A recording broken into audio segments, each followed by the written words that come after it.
and welcome back for some more structural engineering. Today we'll be tackling another frame. This frame is going to be a one-story frame with one pin support and one roller support, meaning that we can easily find the reactions. It'll have a uniformly distributed load on the top, symbolizing the self-weight of the ceiling, and there'll be one lateral load on the side, which could be symbolizing a wind load. So this is the frame we're going to solve. Let's get to it. So I am going to move through this a bit faster than I did previously. If you do want a bit more of a detailed recap into how to solve frames, please go to my previous tutorial where I go over it slowly. But today, let's try to get this done quickly. So I have my frame here. As we said, I have a pin support at A, which means two reactions. I have this concentrated load at B. On part CD, I have a uniformly distributed load of 2 kilonewton per meters, and at E, I have a roller support. That means in total 2 reactions at A, 1 reaction at E, meaning 3 reactions, 3 equations of equilibrium in 2D. I can solve this. So let's start with that. I'm going to create my free body diagram by replacing that pin support at A with AY and AX, and replacing that roller support at E with EY. So to find my reactions, I need to do the sum of forces in X equals 0, with this being my positive direction. In X, I've got AX plus 10 kilonewtons. They're both in the same direction. That's it. That equals 0, and therefore AX equals minus 10 kilonewtons. Moving on to the sum of forces in Y equals 0, with this being my positive direction, I have AY plus EY, and then I've got that UDL in negative Y, so minus 2 times 14. The area of that rectangle is the force, and that equals 0. So AY plus EY equals 28. And that's all I know for now. In order to fully solve this, I need to do one more thing, and that is the sum of moments. I'm going to do the sum of moments around A equals 0, with this being my positive direction. So around A, AY and AX do not contribute. The 10 kilonewtons at B do contribute. They contribute a negative moment of 10 with a distance of 3.5 meters. The UDL also contributes, again, a negative moment of the force, which is, as we said, 2 times 14, and then the distance in X from the centroid of that rectangle of forces to A. So times 14 divided by 2. And then the last thing contributing is EY. EY contributes a positive moment, so EY times a distance of 14. Remember that the distances are always perpendicular, so a force in Y will have a distance in X, and a force in X will have a distance in Y. This leads me to 14 EY equals 231, and if I divide both sides by 14, I get that EY equals 16.5 kilonewtons. And once I know EY, I can head back into this equation and say that AY equals 28 minus EY, so that is 28 minus 16.5, and I get that AY equals 11.5 kilonewtons. And that's it. I just need to replace AY, AX and EY with their actual values and directions, and I'm good to go. So AY we just found was 11.5. AX came out as minus, so that means direction assumed was wrong. So really AX is in this direction and the value is 10. And EY came out as positive, so the direction assumed is correct, and it is 16.5. And that's it. We're ready for the next step. So once I have the reactions, I can go on to solving the actual frame, doing some section cuts. Remember, I cut every time there's a change. So say before a point load is added and after a point load is added, along a section, and before or after any corners, so when there are any changes in direction. So I'm going to do that. I'm going to do this in a very detailed way, with a cut before the point load, after the point load, after the corner on the beam where the UDL is, and one left for the column. Okay, so 4 cuts in total. And then I'll show you how perhaps we could have bypassed some of those cuts and done it a bit more quickly. Let's have a look at the detailed way first. So as you can see here, I've already prepared on my left some frames, so I can immediately write the axial force, the shear force, and the moment every time I do a section cut. And the reason for that is so that I just don't forget by the time I get to the end. We're going to start off with the section between A and B. Okay, so going from A to B. I'm going to draw that out first. So I've got that bit of beam between A and B. I've got these reactions of 11.5 and 10. And that's it, I don't have any external loads. What I do have though is I have the internal forces the minute that I cut. So N, I've got S, and I've got the moment M. Now, these are potentially all a function of the distance, and the distance in this case goes here from A to B. And I'm going to call this Y1 because I know that I'm going to do a few cuts in the Y direction. So potentially all of these might be functions of Y1. Let's find out if they are. We're going to start off by doing sum of forces in the X direction equals 0. And I can see here actually in the X direction I've got S, the shear force, maybe a function of Y1, minus 10 equals 0. And I can see that the shear force is just a constant of 10 kilonewtons. It isn't a function of the distance. If I now move on to the sum of forces in Y equals 0, here I've got 11.5 going up, and I've got the axial load, so N Y1, and nothing else in that direction, so that is 0, and N, the axial load, is minus 11.5 kilonewtons. And that makes sense, right, that this will be in compression, because what I've got is a lot of force from that UDL pressing down on this frame. And the last thing that I need to do is I need to do sum of moments around the cut equals 0. And in that case, N and S both pass through the cut. They don't contribute to moment. And so does that 11.5. There's no distance, right? For a force in the Y direction to contribute a moment, I need a distance in X, which doesn't exist here. So I've only got 10 contributing. So if I do the sum of moments, I find out that I've got the moment that I've just exposed, M, minus 10 times Y1, right? This moment is a function of the distance because the moment itself will change the farther up or the farther towards B that I go. That is 0, and the moment equals 10y1. And I want to know obviously what happens at some critical points. Obviously y1 is between 0 and 3.5 meters, right? It stops at B. And so I'd like to know what happens when y1 equals 0, point A, and what happens when y1 equals 3.5 and I reach point B. So 0 I get 0, which makes sense, right? I'm at support, there's no concentrated moment here. And when I get to 10, this works out as 35 kilonewton meters. Okay, so I've got 0 and I've got 35. The only question really that remains is what side is the tension on, because that's how I draw my moment, remember? So I assumed that it goes like this. It does go like this, and that means that I have tension on this side, right? It's pulling here, it's pushing here, so this will shorten and this will elongate, and that is how I know that the tension side is the internal side. So let's just start by drawing that. So I've got 35 here, and I go from 0 to 35 in a straight line because this is just due to point loads. Let's go up to our shear force. Shear force, I discovered that I've just got a constant of 10. So let's draw that in, 10. And in terms of compression, I've also got a constant and it is negative 11.5.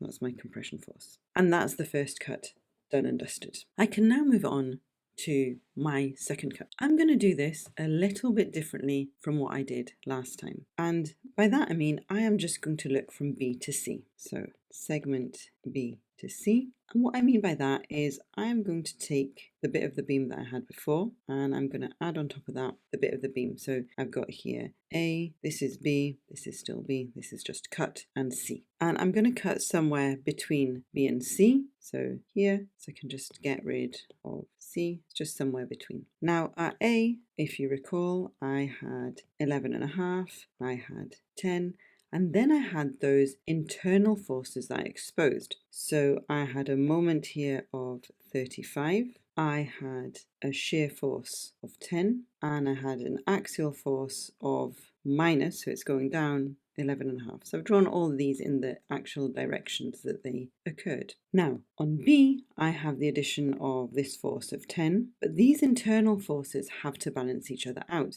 which means that at B, where I cut, I need 11.5 going that way, I need 10 going that way, and I need an opposing moment that'll go this way, which is also 35. Now that I have those, what I can do is I can actually ignore this bit here because I've taken those internal forces into account and just look at this segment here and draw here the internal or the new internal forces that I've exposed. N, maybe a function of y2, right? Y2 is going to start from here and it's going to be again between 0 and 3.5.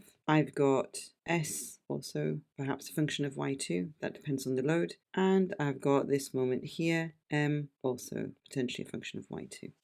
And so now this part is in equilibrium because I've got the external forces and the internal forces, and all of this should balance the whole thing out. Now, if you don't want to do that, you are absolutely fine doing what we did in the previous one, which would have been having your two reactions, having your external load, drawing on the internal forces that you've just exposed. So essentially leaving A to B intact, cutting somewhere between B and C, and looking at the whole of this. What we would do here, like we did last time, is we would say that we've got 3.5 that we've already passed, and from here we start with y2. So these two options will give you exactly the same results. Okay, we're going to look at the shorter version just now. You can check it yourself to see that you get the same. So looking at that, let's start by doing sum of forces in x equals 0.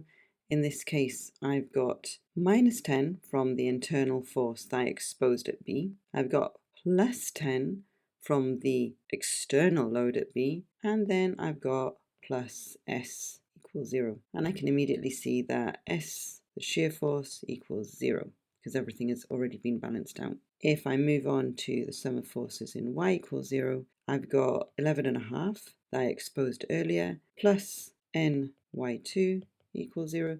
So I can see that n, the axial force, is still minus 11.5 kilonewtons. So that hasn't changed. And the last thing that I need to do is the moment. And this is where the method of just looking at each section helps, because you've got less things to look at. The only reason you might not want to use it is if you're not very confident that your internal forces at B are correct, because then you will be carrying that error. So sum of moments at the cut equals 0. And in this case, I've got minus 35 from before. That's this force here. Then I've got these two 10s that are opposing each other, potentially would contribute to moment, but they're two opposing ones with the same distance. So one of them will give me plus 10 y2 and the other one gives me minus 10 y2. And I've also got the moment that I've exposed, so plus m y2 equals 0, right, this here. So these, as we said, cancel each other out, and I am left with a moment of 35 kilonewton meters. And I can see here that that moment is a constant. So if I draw out everything, I've got this constant moment. It starts at 35 and it continues at 35 on the same side. In terms of S, I've gone from 10 to 0, so there's nothing there. And in terms of the axial force, I actually drew that to the end, perhaps foreseeing the future, but we can see that it would have stopped here and then continued here at 11.5. And that's the second cut done, which means I've done the full first column. Now, what I'm going to do is I'm just going to move around the corner. So I'm just going to do exactly what we did a second ago again. So I've got this bit of the column. I'm not going to draw all the forces that are here, but I've got the point load at B, I've got the reactions. All of these contribute to those internal forces that I end up with. And here we know that I've got a moment of 35, I've got a shear force of 0, and I've got an axial force here of 11.5. And I've drawn them in their correct direction so I can lose the signs. So now that I have those, I can just get rid of the equations I used to find them. And now what I want to do is I want to move around the corner. So I want to figure out what happens here, because what I'm interested now is doing segment C to D. So the internal forces here have to be in equilibrium with whatever the internal forces are here. And that is because these are internal forces. When I close that corner up, they have to disappear. And so that means that here I need a force of 11.5, and I need a moment of 35. And now that I've taken those into consideration, I can just lose this bit and just consider that beam. What I shouldn't forget is I've also got here this UDL, right, of 2 kilonewton per meter. And now that I have those, I can draw the internal forces that I expose as I move from C to D. So I'm going to have N, I am going to have S, and I am going to have M. My distance moves from here to here, so from C to D, and this will be X, and X is going to be between 0 and 14, because I have a UDL across the whole thing, but that UDL is constant, it doesn't change. And that is all I need to solve this part of the beam. Now, what we could have done is we could have taken the whole frame, so I could have looked, say, done a cut here and looked at this whole thing, but you can see how that would contribute to many more distances and moments. So this is simpler, but it's only simpler if you're quite confident with those internal loads that you found here. So let's solve this. Starting off with the sum of forces in x equals 0. In x we've got the axial force, which is potentially a function of x, but we can see here that it's not because there's nothing else in the x direction. So that equals 0, and that's it. That's the axial force already found for the whole beam. Moving on to the sum of forces in y equals 0, with this being my positive direction, I've got 11.5 going up from that external vertical force at C. I've got minus Sx from the internal force that I've exposed somewhere along X. And I've also got minus 2, that's the UDL, times X times whatever distance I've passed equals 0. So you can see here that the shear force is in fact a function of X. And that works out as S equals 11.5 minus 2x. I'd like to know what happens when x equals 0 and what happens when x equals 14. So essentially point C and point D. At 0 I get 11.5 kilonewtons, and at 14 I get minus 16.5 kilonewtons. So if I immediately draw that, that essentially means that I go from 11.5 here to minus 16.5. That is 16.5. And this will be a straight line in between them, because as we can see, it's a function of x that gives me a straight line, and I've drawn that on. N we already said was 0, so I'll just put that on while I'm here. And the last thing that we need to find is the moment. So let's do that. Sum of moment at the cut equals 0. And here at the cut, I've got the moment that I've just exposed. I've got minus 35, that's the internal moment at point C. And then I've got the 11.5, right? This force here, which also contributes a moment, it contributes a negative moment. So minus 11.5 times x. And I've also got my UDL contributing a moment. And the moment from the UDL is positive, so plus 2 times x. That gives me the force, and times x over 2, because the distance from the centroid to the cut is always going to be half of that distance, and that equals 0. So if I rewrite that moment, which is a function of x, equals minus x squared plus 11.5 x and plus 35. Again, two interesting places, the same ones really. What happens when x equals 0 and I'm at point C? What happens when x equals 14 and I'm at point D?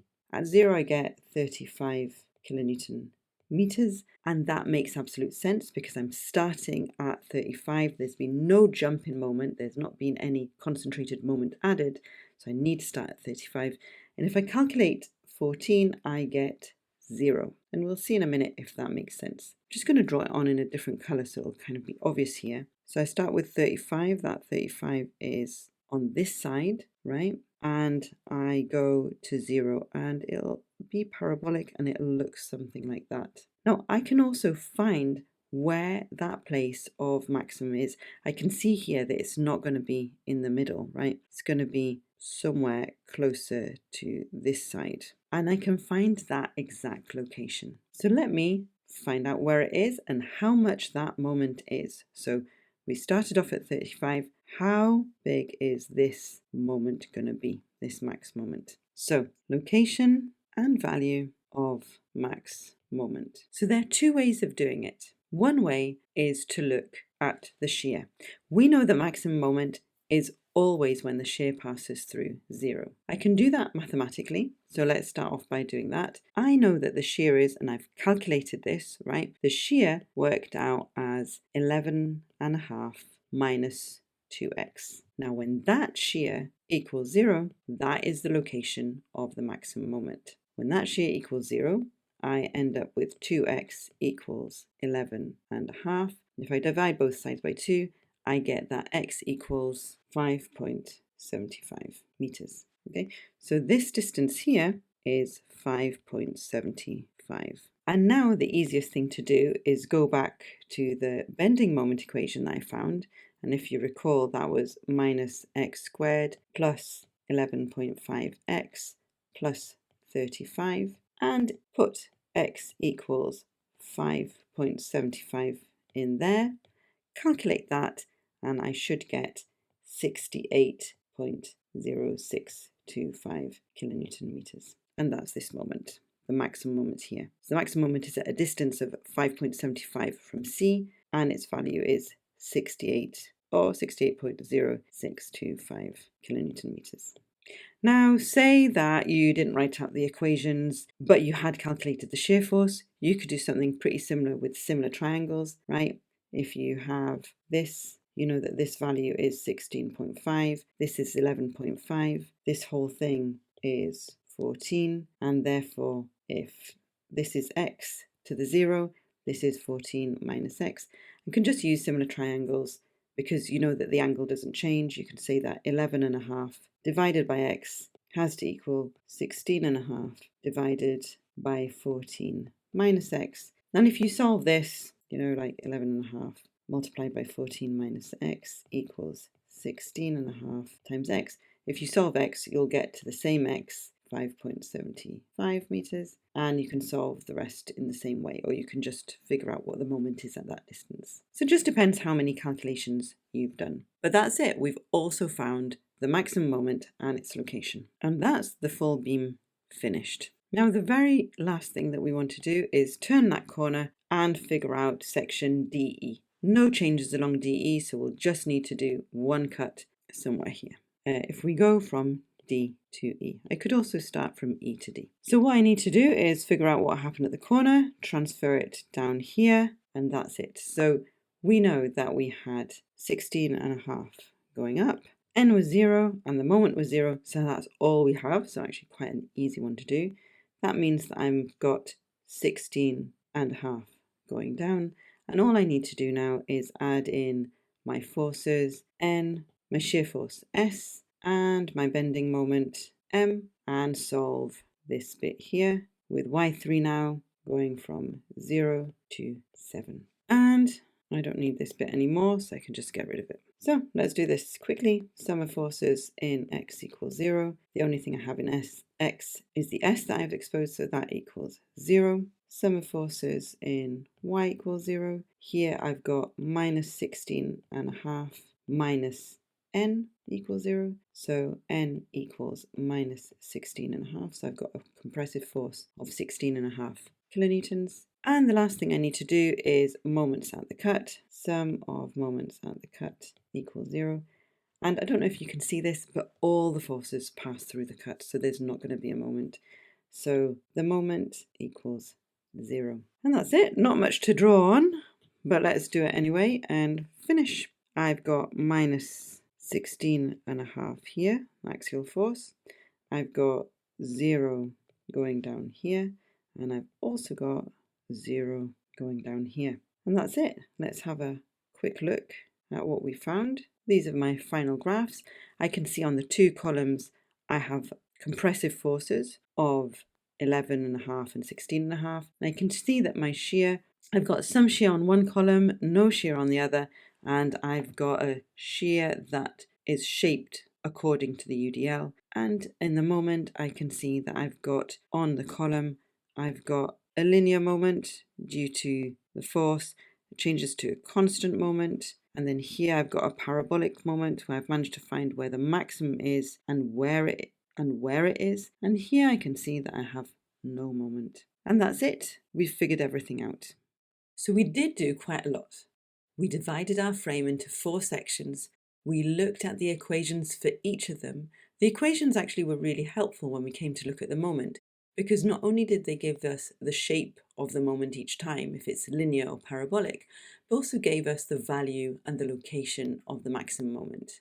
One thing that we can do if we don't have a lot of time is use some of the information that is easier to attain than the other information and just use it to kind of find the missing pieces of the puzzle, if you will. Let's have a quick look at what that might look like. So the point that I'm trying to make is, say I'm looking for the bending moments and I don't have a lot of time, but I've managed to look at this part. Well, I have to find the reactions first. And I've come to the conclusion, I've just looked at this here with the distances, and I've come to the conclusion that this is 35. And I've done the same for the other side for the column, because that is pretty easy to see. If I only have 16.5 here, it is pretty easy to see that this moment has to be 0, because everything that 16.5 passes through the moment is axial, right? So there's no moment, so this is 0. And if I put these two up, so I know that I've got 35 here, and I know that I've got 0 here. Now, because there's 35 here on this corner, there has to be 35 on this corner. It has to go in like that. And I know there's 0 here, and I know that because I've got a UDL, this has to be parabolic. Also, as a rule of thumb, if you have a UDL, you can look at the UDL as a wind load, okay? And you can look at your beam or your column as a sail. And so you know that the behavior will have to look like that, right? If it's wind and a sail, you know that it's going to go like that rather than like that. And once you know that, you can then figure out from your shear or from equations where this is. But this would give you immediately a general look at what your bending moment would look like without many calculations. And that's it. We've done quite a lot of things today. We've solved a full beam by looking at 4 different cuts. We've also found how to find the location and the value of your min-max moment. Remember, always when your shear passes through 0. And also we've looked at potentially some shortcuts that you could take. And one thing I want to emphasize is here we did take advantage of just transferring those internal forces from one side to the other, knowing that they have to add up to 0, so they're always equal in value and opposite in direction. But to do that, you have to be quite confident that your internal forces are correct, because if your internal forces are incorrect, you're just carrying on a mistake. And that is practice. So meet me again to practice some more, and in the meanwhile, bye for now.